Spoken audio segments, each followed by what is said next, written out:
Hey, this is Malcolm Ohanwe. I am a radio, television, and online journalist from Germany. This is of great pleasure to continue to be doing this. I hope you guys are doing fine. In this particular session, in this particular fragment of this whole Latitude Festival, we're going to talk about identity. We're going to have a lot of questions that are going to be asked, and people are going to share their thoughts. We're going to reflect together. It's going to be very beautiful.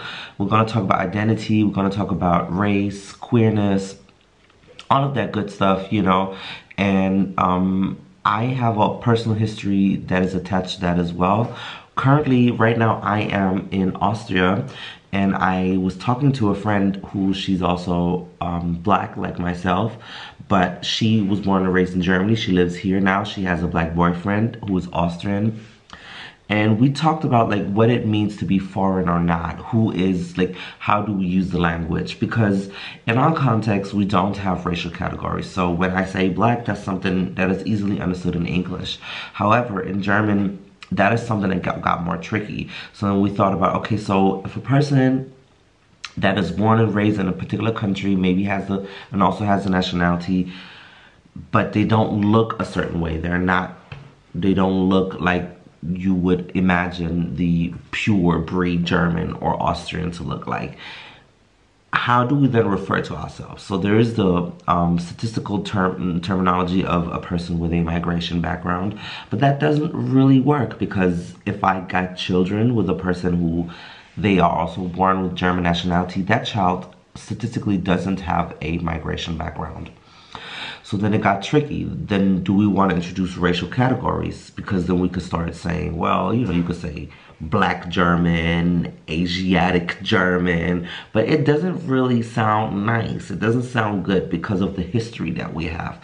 So in Germany, we used to actually count ethnic minorities, which were the Semites, so the Jewish population at the time. I think maybe they also included non-Jewish Semites from other Middle Eastern regions of the world. And then there were the Roma people, the Romani people that were also counted. And they used that information to essentially and try and annihilate these populations. So I can see the hesitation why people don't necessarily want to be registered or tracked by a government like that. There is a movement called the Afro Census, which is trying to, get numbers of how many black people live in Germany. However, this is only black people. There is, activists talk about like people of color, so people use POC a lot. But then it's a little weird. Me as a black person, my mom is from Palestine, she's Palestinian, but she's pale of skin complexion, and my father's from Nigeria, and he's brown skin. So for me, my mom has always been white, but in these new discussions that we're having right now, she would definitely be deemed a woman of color because she has black hair, I guess, and Arabic is her mother tongue. So those are some of the questions that, are very complex, because then I go be like, oh, you white? And they're like, no, I'm Turkish. How dare you? And then, okay, so then I can go with Middle Eastern people are not white, but how about like somebody that has roots in Italy or Spain or Croatia? Now, if they live in Germany, because of their name, and maybe because of maybe because they have darker hair, they would not be considered, native, indigenous German. However, that doesn't make them of color. Like, as a black person, it sits uneasy with me, because that used to be a term that was reserved for black people and people mixed with black. So that makes it very, very difficult. We still don't have the answer. I run a podcast with a friend where we use the term Kanaka, which that is an insult for some people. So we don't know whether we can rock with that as well. So those are some of my thoughts about it. We still haven't landed where we need to be. We're still not at a point where we have the necessary language. I'm gonna give you a question to the next person that I would love to hear, and that would be, when were you first confronted with identity categories such as race in your life, and what did it do to you? So I'm very excited to hear what you have to say, and I'll see you guys after this chain reaction is over, and I will be sharing some more of my thoughts and summarize everything. So rise and shine, little thingy. I received a question, and here it is. It says, When were you first confronted with identity categories such as race, and what did they teach you? So for me, I'm one of the first generation of people in post-independence India, and for us, the main identity that we owned was the identity of being Indian. And we never thought really that there was any other way to look at identity. And it wasn't until in the mid 80s that I became aware of the real complexities surrounding this notion of identity. Three things happened to change this for me. The first of them was a very disastrous thing that Indira Gandhi, the then Prime Minister of India, was assassinated in 1984 by two of her bodyguards who belonged to the Sikh community.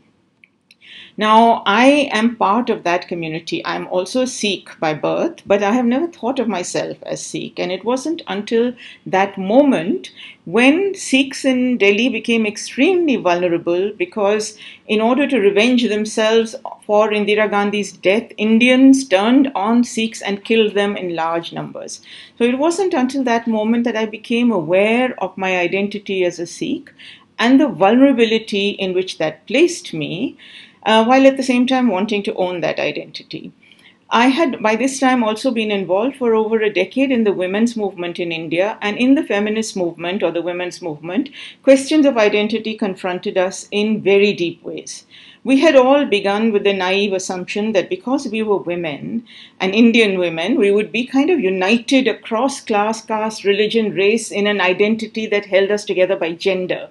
But it took us very little time to understand that women could claim their gender identity, but also have a religious identity, also have a caste identity, also have a sexual identity. And women with these identities began to raise questions from within the movement that made us realize that identity is a very complicated matter.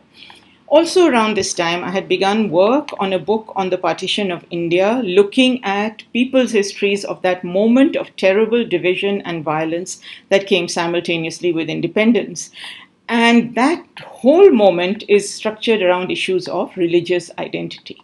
So I had begun to think of identity and to try and understand it. And in my own family, there is a history of, being Sikh, being Hindu, and one of my uncles converted to Islam. So questions of identity became very important for us.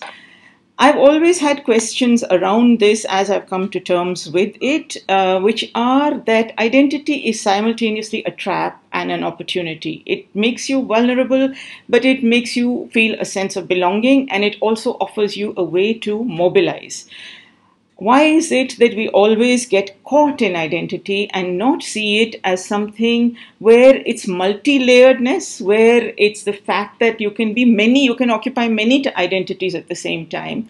Why is it that we don't see that as something that we can gain from, something as an opportunity? So here's my question for my next conversationalist, and that is to do with how really in your personal life have you dealt with this question of the multi-layeredness or the multiplicity of identities? Have you seen them as a trap? Have you seen them as opportunity? What have they been for you? And I'm going to write this question down because it needs to be written down to be understood. So here we go. And for this, I need to put on my glasses.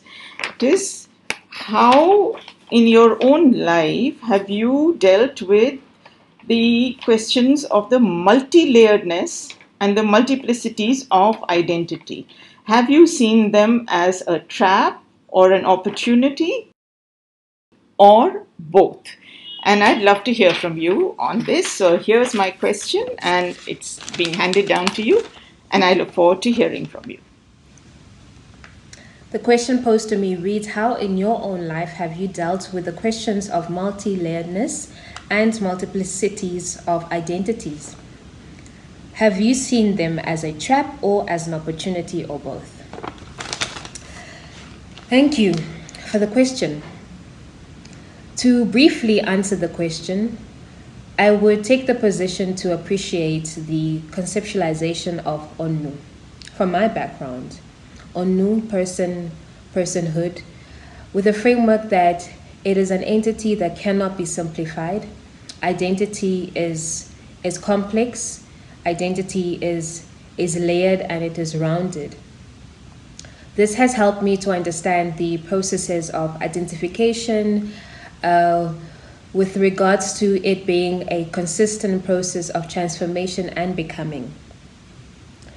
This has also offered me an opportunity to understand the vulnerability within that transformative process, especially with my particular background, a generation coming from a family of family members that were exiled and returned in 1989 to Namibia with particular experiences that have been passed down, that have become particular conclusions that I have also become self-identified with.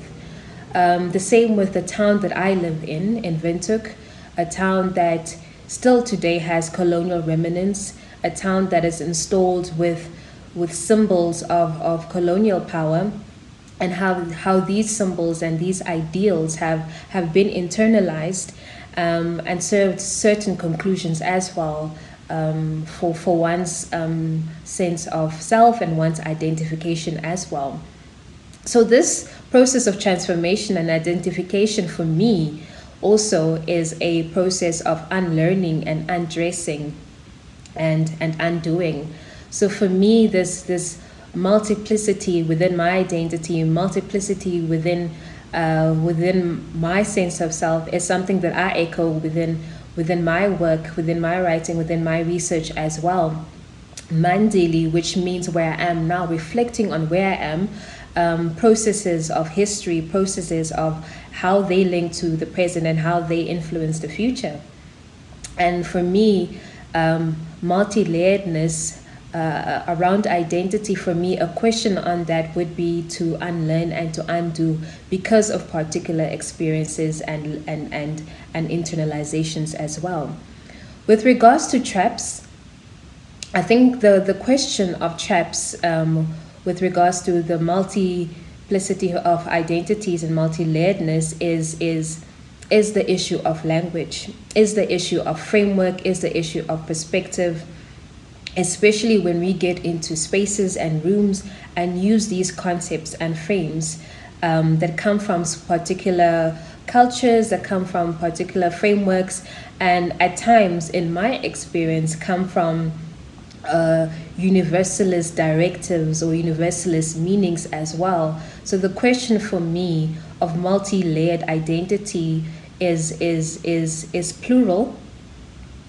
And I have experience in my own work and my own research and in my own echoing with artistic work that multi-layeredness of identity for one can be reductionist and simplification of one's identity as well. So for me, that becomes a question of self-determination against universalist or dominant positions and directives, motives, and meanings and definitions as well.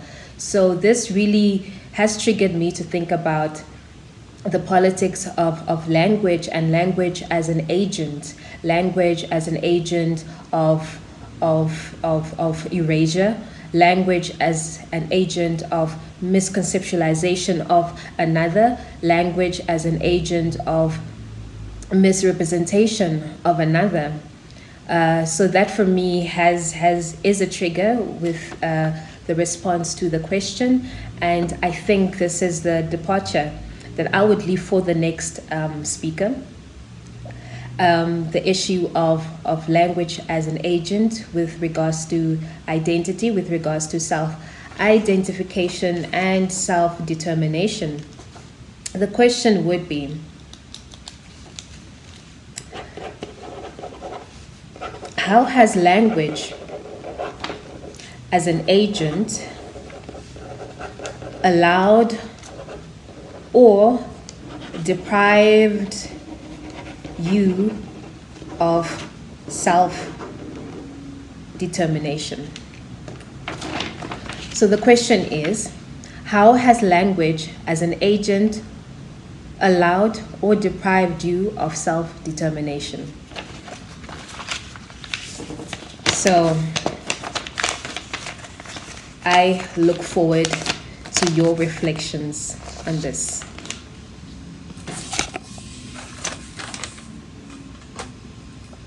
How has language as an agent allowed to deprive you of self-determination?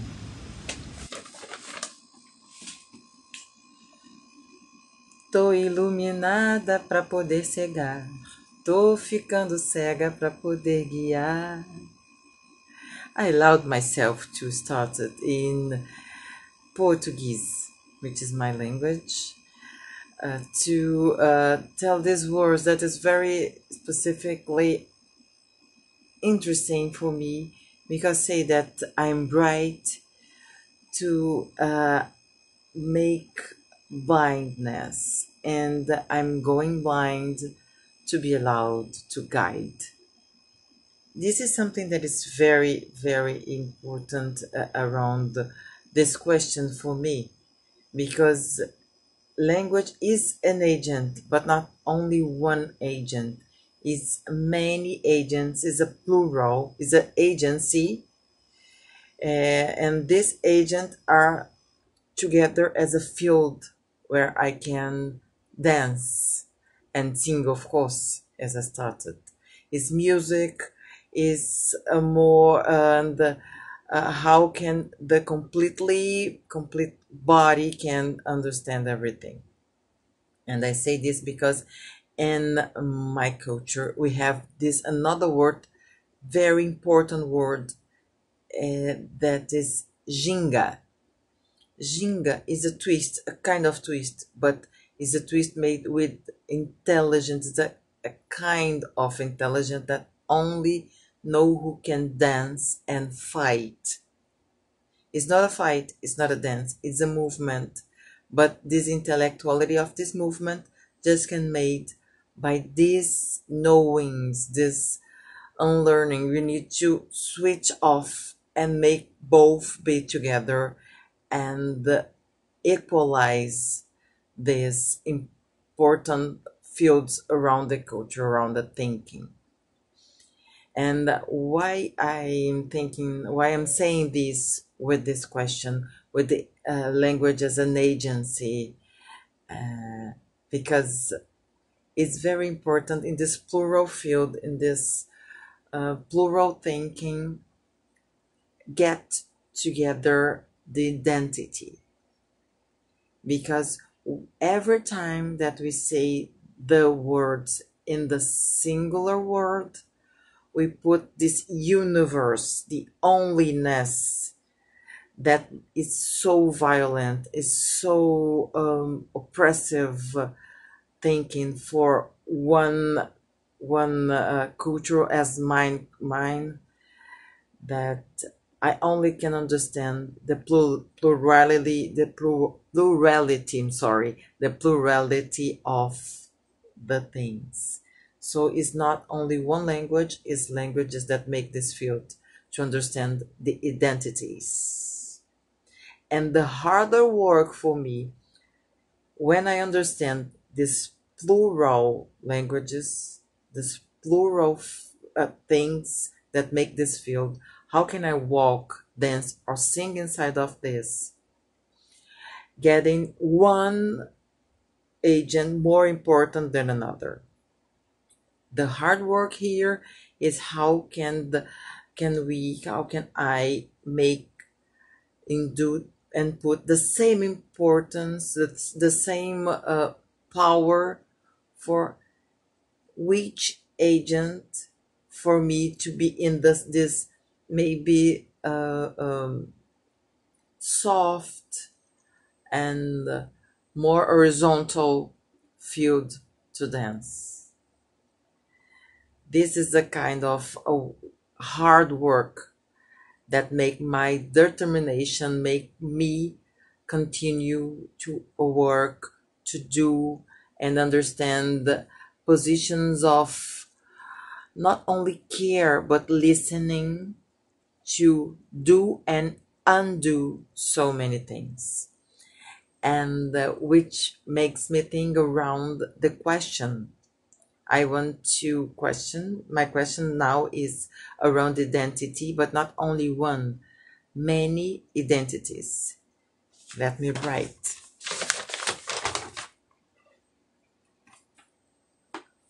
How is for you think about identity as something that is not one but many, and to equalize this plural. My question is, how is for you think about identity as something that is not one but many, and equalize this plural? This is for you. I'm trying my best now because I'm really not sure how I can equalize the plural. And I can try and think of identity of one more than many. I'll try that first. Um, yeah, I think there's no such thing as one identity. There's identities, and then those identities can form an identity, I guess. I think um, I think a lot of the times it's context, like you are something because you're not a man because of certain physical attributes or something. It's the world makes you one. It's the way they perceive you, and then again, and then in that juxtaposition with that, that's how you again position yourself. Do you affirm? Do you confirm the way the world has viewed you or not? So I do think that plays a role. And yeah, and identities can change. You can change your class identity could change because if you become richer, I guess that could change. As far as how do you equalize that plural, I don't know. I guess by like creating robots or something. I don't see how you can like identities are so multifaceted. Like even if you have twins and you try to raise them identically, they're still gonna be cognizant of the fact that there's such thing, and then you want to have an identity of your own. So honestly, I don't know. Maybe it goes beyond. Like I'm trying to say something really like beautifully intelligent here, but I'm honestly struggling. I'm honestly struggling, and I think that's also it comes back to because we talked about language and I found that very interesting what Nelago Shilongoh said, where my Namibian colleague, where language is so limiting. Like, so we try to express concepts of language, but there's so much that gets lost in translation, and we can't. There's so many things that like language hides. Like it's a filter. Like you can never express reality because we're so limited in the words that we have at our disposal. So this is again something where like I literally was like, so equalizing this plural, is this maybe like a Brazilian thing or something? It might be a language barrier thing. Like I really don't know. And I think that that also speaks to also some of the points that were made by Urvashi Butalia, where she talked about like she only knew Indian identity, and that was a one. I mean, maybe that was an equalization, or of the plurals, because they told them Indians, y'all is just Indian. But then you realize, no, I'm not. Like I'm actually Sikh too, because I face discrimination because I'm Sikh, or I'm Muslim. That's why we have Pakistan and India, because they you know what I'm saying? Because religion can form an identity. It can become a integral part of how you identify and who you are. Um, and and then also, do you want to place so much value onto identity? Do you is that actually something that you can choose, right? No, I don't want to equalize identities. I wish identity would be dependent or in correlation to other attributes or facets of who you are. So, for instance, like if blackness wouldn't shape my identity, it would be much better. It would be better if I could be shaped by the type of ice cream that I like or something. Which then in turn, when I think about it, maybe that could turn into something that will be actually not something good, because some people would construct something out of it and we say, well, those people that like strawberry, they're like that because they like strawberry. So I don't know. It's a very very tough, very tough question. And really, it's really humbling also to be able to think about identity for such a long time, because there's so many people who they don't get the time to do all of that. They work, They have to survive, especially right now in the pandemic. So, like, while you acknowledge the fact that language is limited and that we have so many problems because we can't express so many concepts about who we are and who we represent, at the same time, the fact that you get to like really sit down and actually think this, like meticulously think this through and try to, you know what I'm saying, corrupt, like think about all the different layers, the difference from this angle, from this way, view it up, down, all around. That lets you already know you're in a state of where you can be thankful, where you can be appreciative of where you're going. You know, for me also to be, you know, switching around, if you, in case you look, I'm Nigerian, so it will come out sometimes when I feel very comfortable with the way I'm set up. It will come out Nigerian. Um, I honestly, I think there's richness in different identity because you can't, like, you can look at one thing and remix it in like 7 billion ways because it will be different from every person that will look at it. It will be a little different. So it's godly. You know, we had there's the five see, I was educated on that in German, so I wouldn't know how to express the concept in English perfectly well. But there are 5 reasons that are meant to prove that there's a God by Thomas from Aquinas. I'm just guessing. Thomas von Aquin, that's his German name. And one of it is that we know that we are limited. So God must be limitless.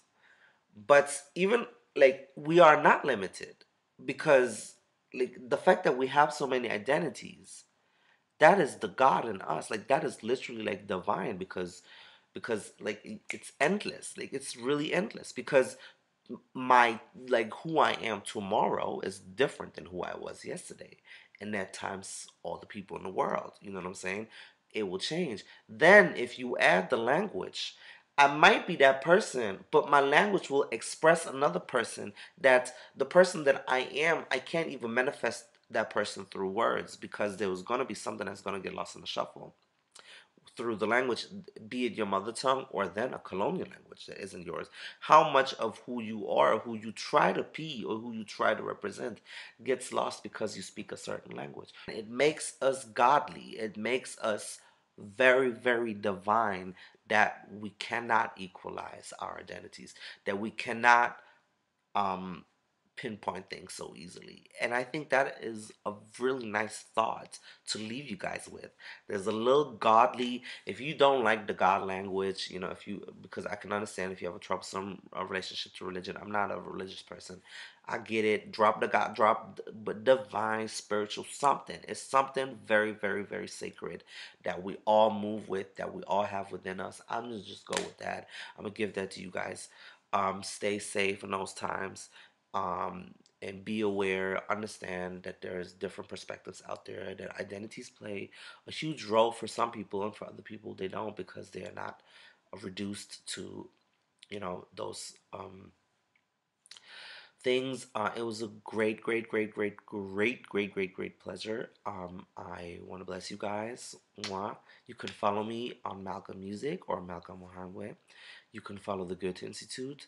This was Good Question, Next Question, and bye.